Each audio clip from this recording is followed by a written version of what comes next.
Well, thank you to all our witnesses for being here today. I want to direct my first question to National Chief Archibald.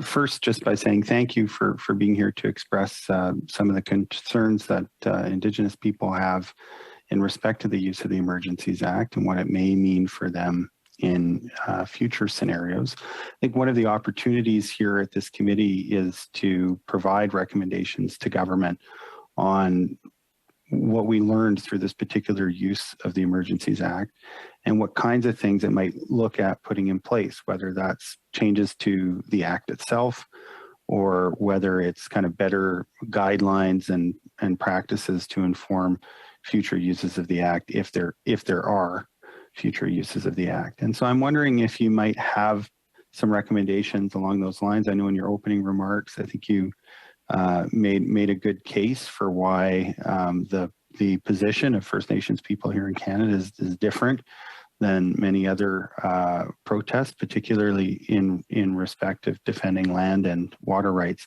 So I wonder if you might have some recommendations, either that you would for us as a committee as we explore these issues, or if you have recommendations for government that you would like to see this committee make as part of its review. Thank you very much, MP Blaikie. There needs to be more engagement with First Nations. So that's the first thing I would suggest, is that this committee find a way to engage First Nations across Canada on the implications, the more deeper implications of the Act and the invocation of the Act, because we're given 5 minutes, and you can see I went over a little bit over my 5 minutes. And it's not really enough time to talk about how the Act can be made better. And so that's my first recommendation. The other aspects of it are for government to clearly understand that First Nation rights and the things that we do stand up for are very dissimilar to what was going on with this Freedom Convoy, and that the Emergency Act can't be used as a tool to suppress issues around land and water rights particularly, and any of the First Nation Indigenous rights, whether or Aboriginal and treaty rights recognized under the Constitution, which also includes the right to self-government. And so I think that definitely has to be taken into account when looking at the Act and its application in the future. And I think that there needs to be also a more fulsome engagement around the invocation of the Act. So, for example, Minister Mark Miller called me, I believe, the day before.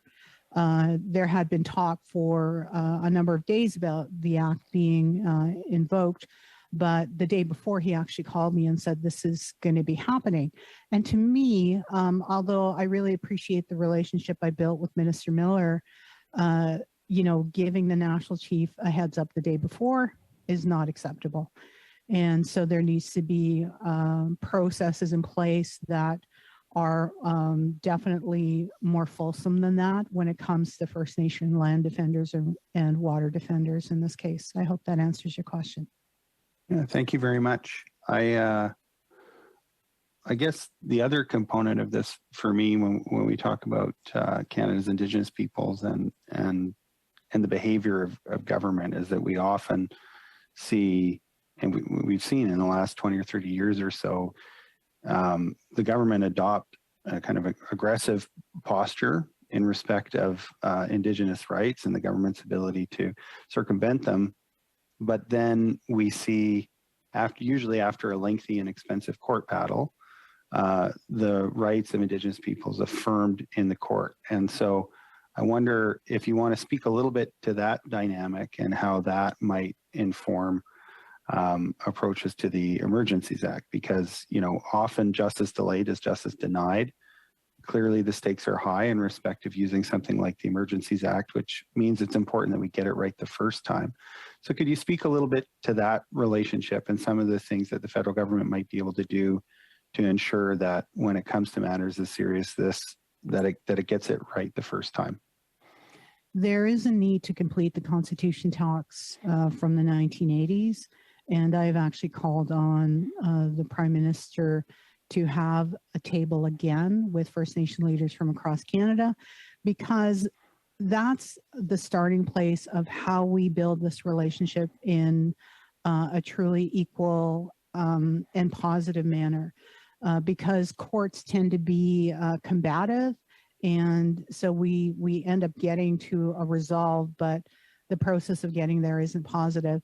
So I think that if we had constitutional talks and we defined a process together on First Nations role and place within Canada as a country, given that the Creator placed us here and this is our country, so to speak, that we are the original people, and that our laws and all of our lives and processes, ceremonially, culturally, spiritually, have been in a way blanketed. So a blanket has been put upon us in terms of Canadian laws and Canadian processes. And we need to figure out the original government to government, nation to nation relationship. And I think that constitutional talks are a good place to begin. And I also think that we need a process in Canada that begins to define those rights. And I believe that the government did attempt that with legislation, but it was pushed back. But I think if you look to First Nations for those solutions, they will give them to you. And that's where I think this government has to be a little more open to, that they don't have the answers themselves, that they bring something to the table. But First Nations have the solutions themselves to how to make this country a workable and better place for everyone, and truly just and truly fair, and the place that we say that we are.